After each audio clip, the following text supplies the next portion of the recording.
बिस्मिल्लाहिर्रहमानिर्रहीम। अस्सलाम वालेकुम। फाइनेंशियल एनालिसिस किस तरह से करते हैं एक्सेल में, जो हमारी स्प्रेडशीट मॉडलिंग की सीरीज़ चल रही है। लास्ट टाइम हमने जो टॉपिक पढ़ा था how to find a present value of ordinary annuity, आज हम जो टॉपिक पढ़ रहे हैं how to find present value of annuity due.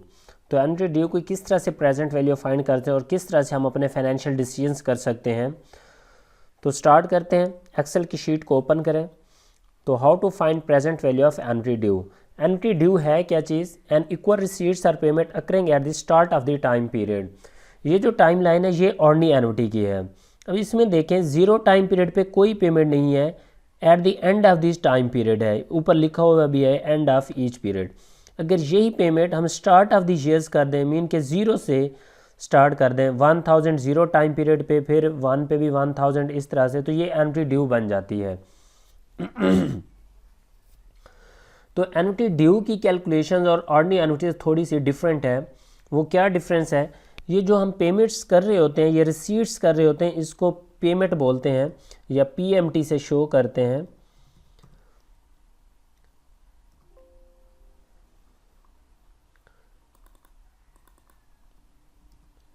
PMT, तो PMT let's suppose $1000, interest rate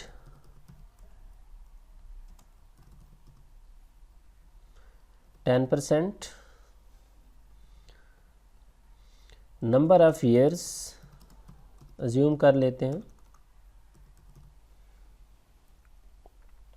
5।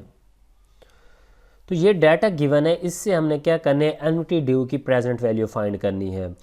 याद रखिए डाटा जो हमें दिया गया होता है वो थ्योरेटिकल डाटा होता है, उसमें से हमने ये चीज़ें खुद एक्सट्रैक्ट करनी होती हैं पढ़ के कि हमारे पेमेंट्स कौन सी हैं, इंटरेस्ट रेट किस तरह से है, नंबर ऑफ़ ईयर्स क्या है, और नंबर ऑफ़ ईयर्स को ख़ास तौर पे ये भी देखना है कि क्या ये एनुअली है, सेमी एनुअल है, कंपाउंडिंग है, किस तरह से है। तो इस चीज़ को भी ख़ास ख्याल रखना है।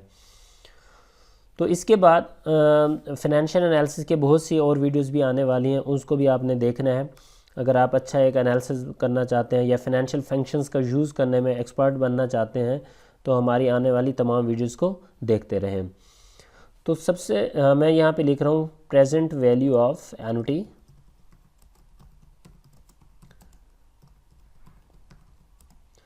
Annuity due.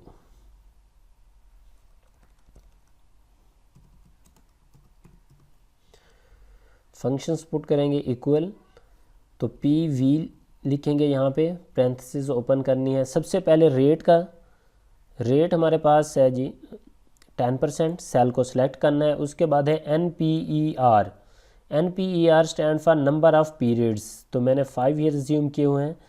PMT हम नेगेटिव में लिखते हैं, नेगेटिव का साइन लगा के PMT को सिलेक्ट करेंगे। उसके बाद फ्यूचर वैल्यू 0 है, अभी हमारे पास नहीं है। तो टाइप में देखें यहाँ पे हमने जो फ़र्क करना है ऑर्डिनरी एन्युटी और एन्युटी ड्यू का।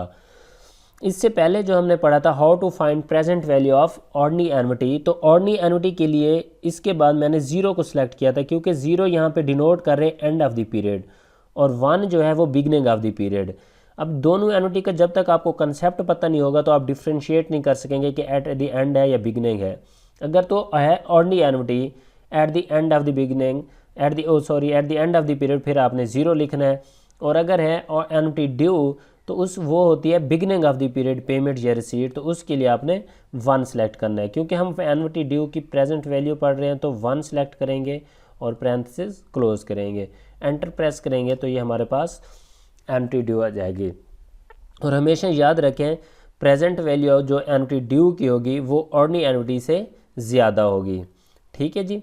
तो ये आसान सा तरीका है फाइनेंशियल कैलकुलेशन एनालिसिस करने का, 1 मिनट में बंदा कैलकुलेशंस कर लेता है। तो इसको सीखते रहें, आने वाली नई वीडियोस भी देखते रहें। थैंक यू, अल्लाह हाफिज़।